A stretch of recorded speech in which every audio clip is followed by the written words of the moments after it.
Ah, I know it's weird to see sunlight um, on one of my videos.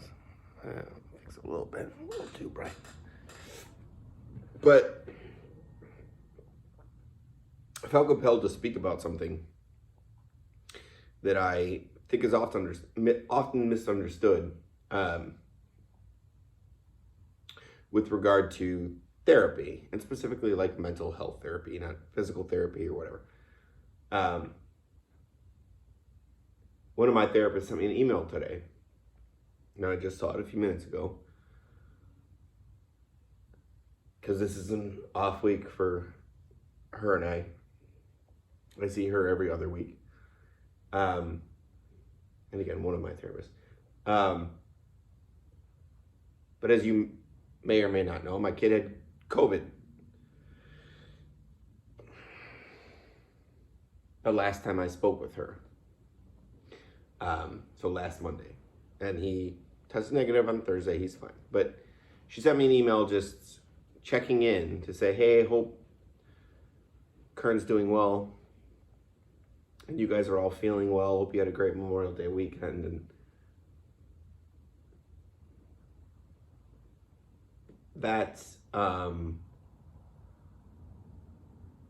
that little effort that was so unexpected, unnecessary, I suppose, is probably a better way to phrase it, but was so meaningful to me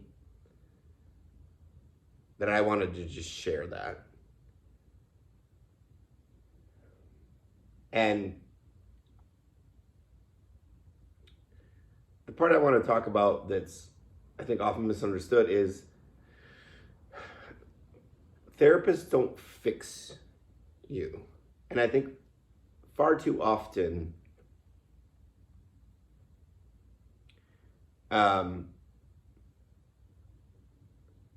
people that have never spoken with a therapist, or at least a good one, think like, fix me. Like a medical doctor is, you have this infection, here's your antibiotic. That's not how mental health works. And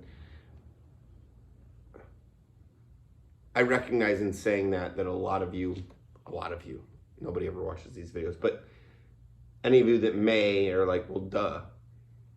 There's a lot of people who just don't understand that. A doctor of any type can't tell you what to do, right? They can make recommendations, they can suggest things, they can say, this is what you should do. But it eventually falls on the patient, client, whatever you want to call it, depending on the context, to do those things. And thankfully, they're not, I don't have a therapist following around saying, don't drink, don't do it, don't do it. Because that would just elevate the problem, right? Or escalate the desire, I should say. But I think far too often, the idea of therapy is misunderstood. And I think the same thing of just, and I separate these two things not because they should be, but because that's just how they're perceived. But like physical health and mental health are two separate things, where often mental health leads to physical health problems and vice versa.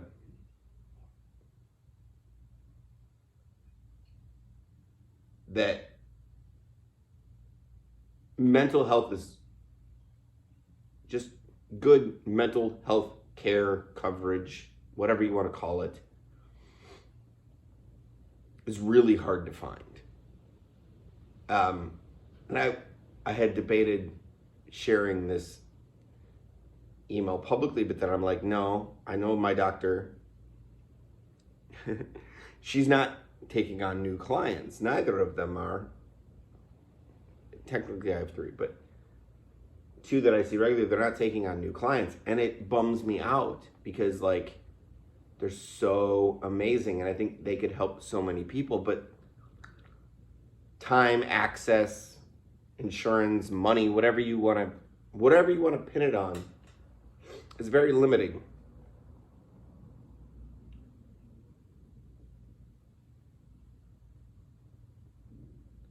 And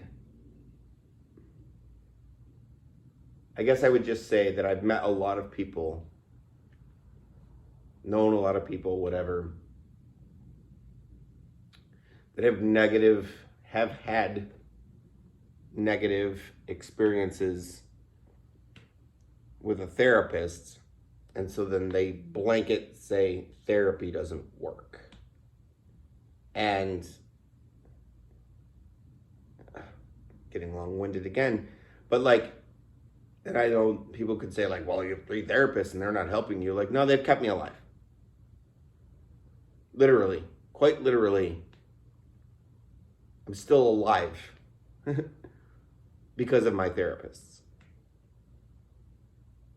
And I don't think it's fair for someone to try to dictate the results, if you will, of someone else's therapy and say, well, that therapist isn't doing their job because you're not fixed, right? This concept of fixed, I've been talking about it for a long time. Not just in this video, but in general. Anyway, I wanted to express that opinion because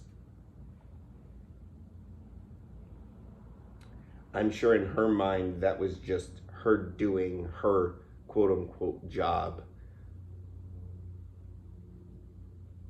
But to me, it meant the world, and that's going above and beyond whatever your job is. All right, light bulb, I get it. I'm at a comedy club in reverse. Okay. If you listen, thank you. I appreciate you.